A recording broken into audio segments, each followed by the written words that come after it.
오늘이 5월 17일, 내일이 바로 5.18, 올해로 38주년 맞습니다.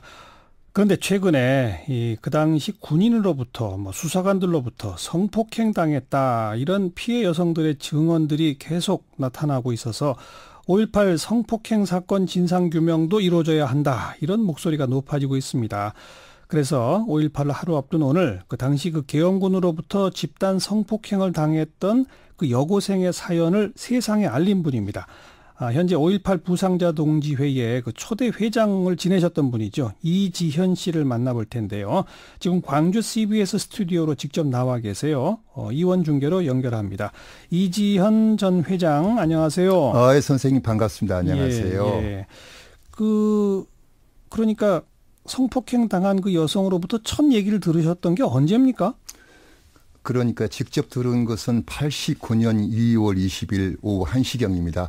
전라도의 한 식당에서 오빠가 이렇게 함께 참석한 가운데서 들었습니다. 89년이면 그것도 80년으로부터 9년이 지난 시간이네요. 네, 그런데 이거 직접 만나서 듣기 이전에 혹시 그런 얘기들을 알고는 계셨어요?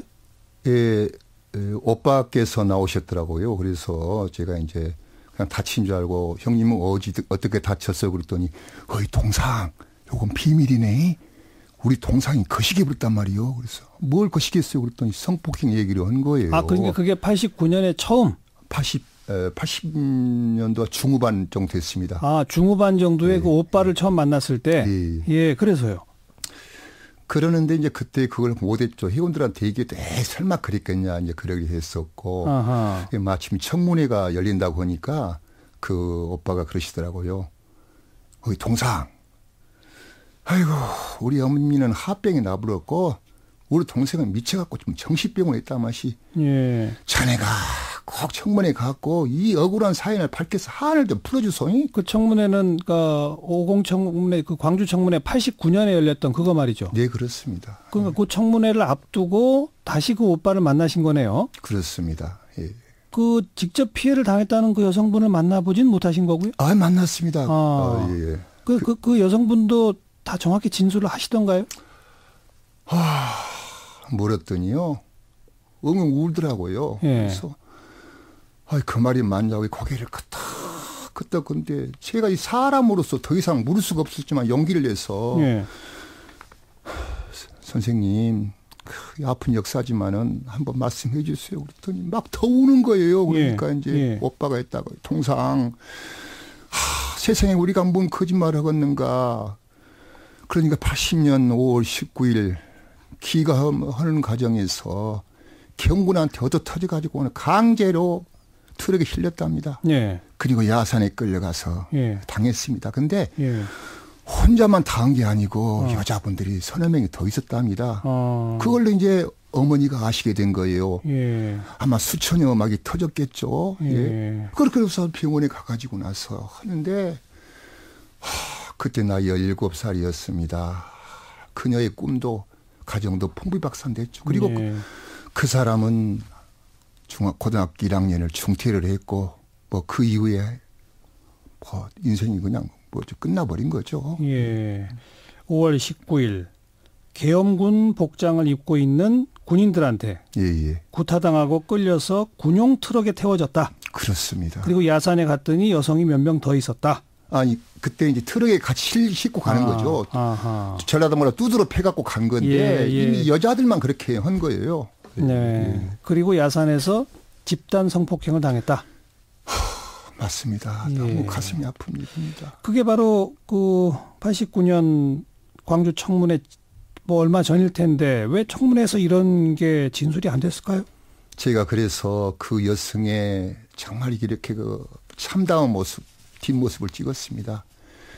그리고 이제 그걸 찍어가지고 가서 앞에 전두환의 부인 이순자, 그리고 노태우의 부인 김옥숙이가 그냥 환하게 웃는 모습, 그 대조된 모습을 우리가 보이려고 했어요. 국회의원도 보좌관도 이걸 지금 얘기하게 되면 누가 믿겠습니까? 잘못하면 역공당합니다. 이렇게 이러더라고요. 사실 그 당시 사회적 분위기도 그랬고요. 저도 그분들이 그렇게 절대 안 된다는 것을 제가 억지로 주장하거나 그런 사실 배짱도 없고 겁도 났습니다, 솔직히. 그 당시 야당 국회의원들과 야당 보좌관들도 그랬다고요? 맞습니다. 이제 사실은 이제 여소야대 국회였습니다마는 예. 김대중, 김영삼, 김종필 그분들의 희하에서 움직일 수밖에 없었기 때문에 예. 정말 원망스럽기도 한편으로는 또 이해도 되고 뭐 그렇습니다. 예.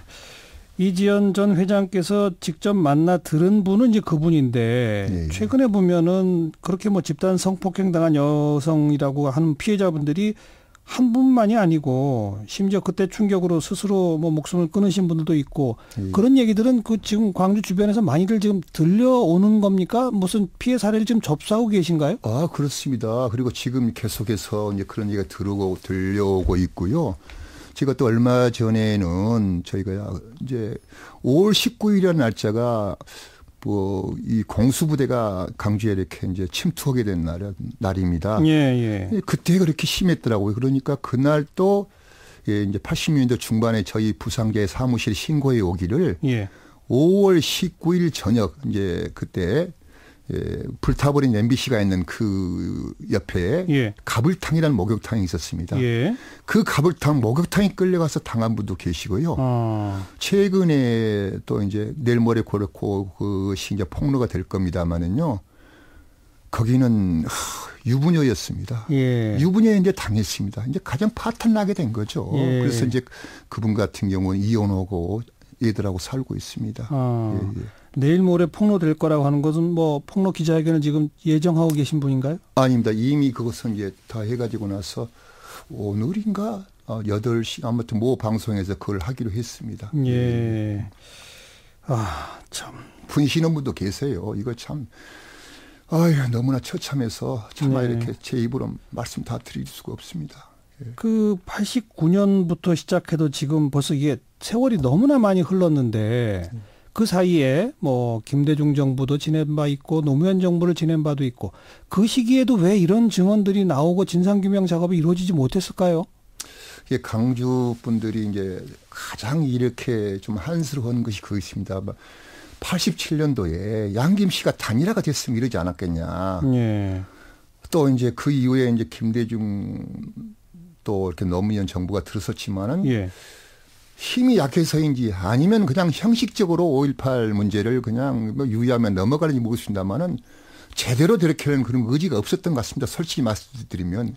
그리고 그 죄송한 얘기로 여성으로서 얼마나 수치스럽겠습니까? 그 얘기는 예. 형제 자매에게도 할 수 없는 정말로 이렇게 보면은 비극적인 얘기입니다. 예. 그러다 보니까 시시했던 것이었고 예. 행정관계에서도 그런 분들이 있으면 신고를 해라. 그리고 적절한 조치를 취하겠다 해야 되는데 예. 솔직히 그런 게 없었습니다. 즉 김대중 노무현 정부 당시만 해도 피해 여성들이 공개적으로 자기의 피해를 이야기하지 못할 그런 분위기였다 이런 말씀이죠. 예, 그렇습니다. 그런데 지금은 좀 문재인 정부에는 뭔가 좀 더 기대를 하셔서인가요? 아니면 뭐 최근에 잇따르는 미투 운동과 연관이 있을까요? 제 미투 운동과 이건 정말로 전적으로 다릅니다. 물론 다릅니다만 이건 정말 차원이 다른 것이고요. 물론이죠. 국가 폭력에 의한 정말 흉악 범죄입니다. 예. 이런 범죄는요, 죄송해요, 공소시효 없어야 됩니다. 그리고 예. 그분들이 이제 정말로 이렇게 위안부들처럼 더 늦지 않는 시기에 빨리 신고할 수 있도록 하고 그것을 정부에서 안아가지고 비밀 보장해야 되고 예. 정신병원에 계신 분들 편하게 치유할 수 있도록 저는 이런 생각을 해봤습니다. 그 당시 위안부들처럼 정말 이렇게 그 동병상련의 아픔을 예. 겪는 그런 분들끼리 함께 모여서 위로하고 격려하고 소통할 수 있는 그렇죠. 그런 공간 빨리 만들어줘야 되지 않냐. 예. 저는 이것이 바로 정말 문재인 정부가 해야 될 일이다. 저는 그렇게 생각하고 있습니다. 지금 5.18 진상규명 특별법 때문에 이제 조금 있으면 또 특별 그 위원회가 진상규명위원회도 만들어지고 하지 않습니까? 예. 그런데 아직 그 특별법에는 이런 성폭력까지를 조사 대상에 넣는다는 내용은 아직은 없죠. 아직은 없습니다. 그런데요. 예. 5.18 진상규명위원회 특별법 제3조 7호에 의해서 예. 이건 위원회가 원하면 할 수가 있습니다. 그러니까요. 의지만 있으면 분명히 될 수 있습니다. 할 수 있다. 예, 그렇습니다. 네. 해야죠. 예. 예. 위원회 차원에서는 철저한 조사 진상규명해야 한다는 말씀이고 그렇습니다. 정부 차원에서는 뭐 여러 가지 그 피해 입은 분들에 대한 도움, 아까 딱 주문하신 게 그 피해 입은 분들을 함께 좀 모여 계실 수 있는 그런 어떤 쉼터 같은 곳 이런 것도 필요하다. 그렇습니다. 예. 아하. 아마 그 병은요, 저희들은 이제 5월만 오게 되면 5월병이라 하는데 5월 증후군 그리고 미쳐버린 사람들은요, 죄송한 얘기로 죽기 전에는 나을 수 없지 않겠냐 이렇게 예. 생각을 합니다. 예. 그분들 죄송하니 마지막 가시는 길까지 편하게 할 수 있도록 왜 정부가 그런 거 못합니까? 해줘야죠. 예. 먼저 그 어느 정도 피해자분이 계신지 그 규모 파악, 진상 규명 파악부터 돼야 되지 않겠습니까? 그렇습니다. 해야죠. 저희가 듣는 얘기로도 제가 아는 사람은 한 대여섯 명 이렇게 됩니다. 그런데 아마 많을 거라고 생각을 합니다. 왜 그러냐면 제가 옛날에 그 5.18 당시에 가슴 잘려져 나간 그 여자분을 봤거든요. 그렇게 잔혹한 사람들이 그 무엇을 못했겠습니까? 정말 이게 너무 정말 속상하기도 하고 우라통이 터집니다. 그런데 언론에서는 5.18만 되게 되면은 피해자들한테 와서 진실을 밝혀야 되지 않겠냐고 합니다. 네. 밝혀진 것도 없고요. 아까 지금 이제 스님이 된 그분 같은 경우는 95년도에 검찰에까지 했습니다만은 아무것도 없습니다. 그러고 나서 다시 또 해갖고 나서 이 카메라 들어대는데 이거 정말 오라통 터질 일이고요. 잠깐만요. 지금 현재 스님이 되셨다는 그분이 우리 이지연 전 회장께서 직접 만났던 그분이잖아요. 근데 95년도에. 95년에 검찰에 뭐 고소를 하셨던 거예요? 뭘 하셨던 거예요? 95년도에 그 당시 이제 그런 상황이었습니다. 그리고 이미 녹취록도 다 이렇게 있습니다. 그러니까 검찰에 정식 고소를 했던 겁니까? 예, 그렇습니다. 그렇게 알고 있습니다. 정식 고소한 걸로 알고 있다. 그러나 뭐 가해자를 특정할 수 없었겠죠? 그때는 또렷하게 정말 이렇게 억울한 거 피해달라고 규명해달라고 얘기를 했답니다. 근데 요즘에는요, 뭐 방송에서 이걸 하니까, 그런 적 없다. 그냥 보십시오. 그 주변의 사람들이 얼마나 많은 또 제2, 제3의 피해가 있겠습니까? 그렇죠. 그러지 않겠습니까? 지금 스님이 되어 계신 분 TV 방송 인터뷰에서는 극구 부인하시는 모습까지 저희가 보긴 다 봤습니다만, 그리고 이제 스스로가 거기 있고자 하는 어떤 그런 의지 때문에 머릿속에서 지워졌을 수도 있다는 식의 심리 분석가의 멘트까지 들은 바 있습니다. 자, 그건 또 그리고요. 오늘 또 새롭게 한 언론사가 보도한 건데 그 당시 광주에 처음 투입됐던 그 7공수 부대가 작전 다 끝나고도 열흘 동안 광주에 남아서 시민들을 안매장했다는 의혹이 보도됐는데 혹시 광주에서 그런 얘기를 목격하거나 들은 바 없습니까? 그랬을 것이라고 저희들이 분명히 추정을 했습니다. 그러나 저희가 근거가 없었는데요. 그리고 나서 무슨 어디 무등산 기슭이겠다 아니면은 교도소 옆이라겠다 이렇게 했는데 이 막연하게 이렇게 했었는데 오늘 그 자료를 보면은요. 이거 정말 밝혀야 된다. 그래서 우리 이제 세월호 가족들도 그렇습니다만은 39년 전에 정말 돌아가신 분들 지금 6월도 찾지 못한 분들 가정의 품으로 줘야 되지 않겠습니까? 맞습니다. 반드시 해야죠. 알겠습니다. 오늘 말씀 여기까지 듣겠습니다. 고맙습니다. 네, 감사합니다. 네, 5.18 민중항쟁 부상자 동지회 초대 회장 지내신 이지현 씨의 목소리를 들어봤고요. 자, 방금 그 인터뷰에도 나왔습니다만 오는 9월 5.18 진상규명 진상조사위원회가 이제 출범하게 되는데 그 진상규명 범위에 이 계엄군의 성폭행 사건 이것도 딱 포함시키자 하는 법 개정안이 발의가 됐습니다. 이 법안을 발의한 민주평화당 최경환 의원 잠깐 연결합니다. 최 의원 안녕하세요. 예, 최경환 의원입니다. 지금 광주 5.18 전야제 현장 계시죠? 예, 금방 금남로 행진을 마치고 지금 도청 앞에 전야제 현장에 있다가 지금 인터뷰를 위해서 잠깐 차 안으로 들어왔습니다. 거기 비는 많이 안 옵니까? 지금 약간 보슬비가 내리는데요. 행사에는 아직 지장은 없는 것 같습니다. 다행이네요. 자, 이번 법 개정안 내신 게 이 계엄군의 성폭행 사건을 콕 찍어서 이걸 조사 대상에 포함시키자라고 하는 개정안이죠? 네, 그렇습니다. 그걸 발의하신 이유는요? 지난 3월에 국회에서 통과된 5.18 진상규명 특별법에 이제 군에 의한 그 인권유린 이런 상해 살해, 안매장 이런 것들은 명시되어 있거든요. 예. 그런데 이번에 이제 서너 분이 앞에 인터뷰하신 이지연 선생을 비롯해서 여러분들이 그런 사례들이 구체화되면서 인권 유린이 포함되어 있긴 하지만 법 조사 대상에 더 분명히 하기 위해서 성폭행을 살해, 안매장 여기다가 성폭행을 집어넣어서 이렇게 개정안을 발의됐습니다. 예. 그런데 지금 그 증언 내용을 보면 군복을 입은 상태에서 구타하고 군용 트럭에 강제로 태워서 야산으로 끌고 가 뭐 이런 얘기를 하면 어떤 특정 군인 한 명의 어떤 일탈 행동이라고 볼 수 없는 거 아닙니까? 저도 그 당시에 군인들이 이 광주 시민들을 진압하는 과정에서 어떤 군인들은 술에 취한 상태였다. 뭐 이런 이야기도 있었거든요. 또 곤봉, 대검을 착금한 상태로 시민들을 무참히 이렇게 머리를 치고 또 사람을 찌르고 또 총을 쏘고 이런 학살이 진행되는 과정이거든요. 그래서 군인들이 제정신이 아니었을 것이다. 이런 군 기율이 완전히 어긋나 있는 상태였다. 이런 상황에서 지금 말씀하신 그 성폭행 이런 부분도 발생했을 것이다. 이 군 통제가 안 된 게 아니냐 혹은 그런 상태를 방치한 게 문제라고 생각을 합니다. 통제가 안 됐다와 방치했다는 큰 차이거든요. 군이 조직적으로 이런 거를 방치했다? 이게 더 큰 문제 아닐까요? 그렇죠. 그걸 상부나 지휘체계에서 그런 상황을 알고도 묵인한 상태라면 아주 큰 문제가 아닐 수 없는 거죠. 근데 저는 그런 심정을 가지고 있습니다. 상부가 알고도 묵인했을 거란 심정을 갖고 있다. 네네네. 그런데 그렇다면 그게 잘못된 것을 알았다면 그 뒤에 해당 군인들이나 이런 것들을 문책하고 그렇죠. 하는 게 당연한 거잖아요. 그것도 다 이제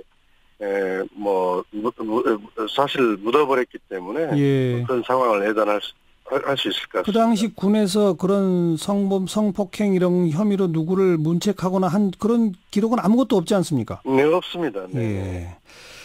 자, 모든 국민이 울분을 터뜨리고 이거 좀 진상규명 됐으면 좋겠다는 마음은 간절한데 문제는 지금 세월이 너무 많이 흘렀습니다. 이거 어떻게 가능할까요? 그렇습니다. 38년이라고 하는 세월이 흘러서 그동안 그 한 맺힌 것 문제들, 특히 여성으로서 수치심과 모욕감과 이런 것들이 켜켜이 쌓여 있었던 문제인데 최근에 우리 사회 미투 운동에 일정한 영향도 있었던 것 같아요. 또 5.18 진상규명 그 새로운 움직임에 대한 영향도 있었는 것 같은데 그러면서 용기를 가지고 증언들이 서너 건 나오고 있습니다. 그러나 저는 훨씬 더 많을 것이다. 그래서 이것을 어떻게 그 피해를 봤던 여성분들이 안전하게 보호를 받으면서 사실들을 알려주는 이것을 앞으로 어떻게 안내할 것이냐 하는 것도 큰 중요한 문제라고 생각합니다. 그러니까 정식으로 위원회가 출범하고 법률적 뒷받침을 받아서 여성들을 철저히 보호하는 장치만 마련되면 나올 것이다 이 말씀인데. 그렇죠. 그래서 저도 어제 국방부가 주무부서인데요. 국방부에 의견서를 보냈습니다. 시행령에 5.18 당시 성폭력 피해 신고센터를 진상조사위원회에 만들어서 그렇죠. 이 여성분들이 자기가 피해나 이런 자기 명예들이 더 이상 훼손되지 않고 알겠습니다. 안전하게 그 신고를 할 수 있는 제도적 장치가 필요하다 해서 의견서를 좀 보냈습니다. 이게 그 형사처벌 공소시효 문제는 없습니까?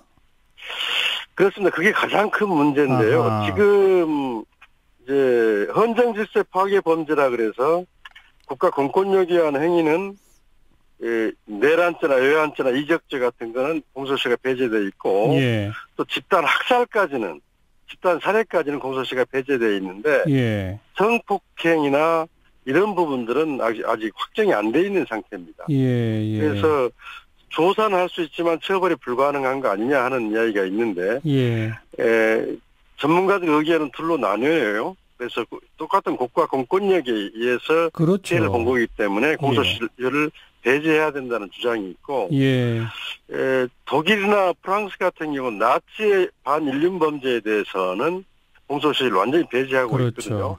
알겠습니다. 관례도 있고, 그건 뭐 해석의 여지가 있다고 했습니다만 앞으로 필요하면 정치권에서 더 좀 그 추가 보완 입법도 필요할 것 같은데 준비하고 있습니다. 우선은 진상규명 절차부터 빨리 시작이 돼야 될 것 같습니다. 오늘 고맙습니다. 네, 감사합니다. 민주평화당 최경환 의원이었습니다.